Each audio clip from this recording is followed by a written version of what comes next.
Agaw imatang ti panangiparang ti may sa grupo ti Cordilleran iti traditional asala ti Mountain Province ken Kalinga iti naisang sangayan a presentasyon da iti 128th Philippine Independence Day sa Jay, Canada. Daytoy ti report.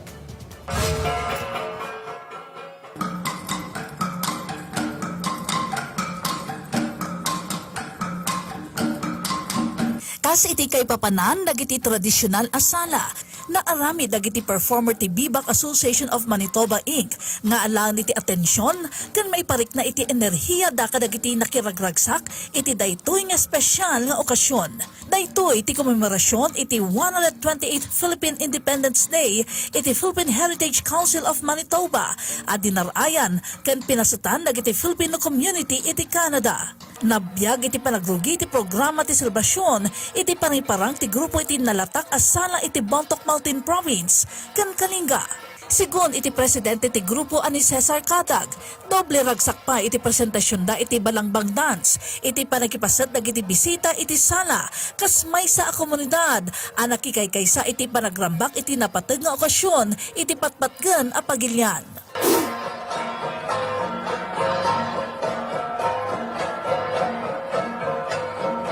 All Filipinos across Canada, about 1 million of us here, join hand in hand to commemorate the 128th Philippine Independence Day.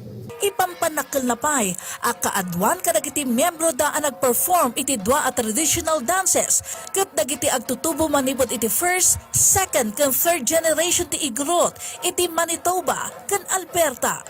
We perform two dances, the sigsig and balangbang, as an opening part. We picked these two dances, the sigsig and balangbang, to bring in positive energy and good spirit during the event.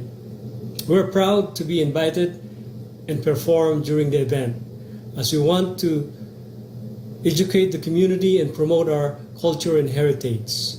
Tarigagay da amadaan iti ad-adupay nga imbitasyon iti Canada tapno may tag-ay iti tawid da kultura iti komunidad ken maipasa kadagiti ubing ken sumarunupay a henerasyon. Nakiragragsak iti napateg a selebrasyon dagiti panakabagi iti 3 a level iti gobyerno iti Canada agrama ti Consul General of the Philippines. Kabiyatanan na adan met lang iti partisipasyon iti selebrasyon ti Philippine Independence Day dagiti dumapay a chapter ti Bibak Manitoba. Laglagi pantay nga wanrasat, uray ka anuman, uray sa dinuman, datayo ket Pinoy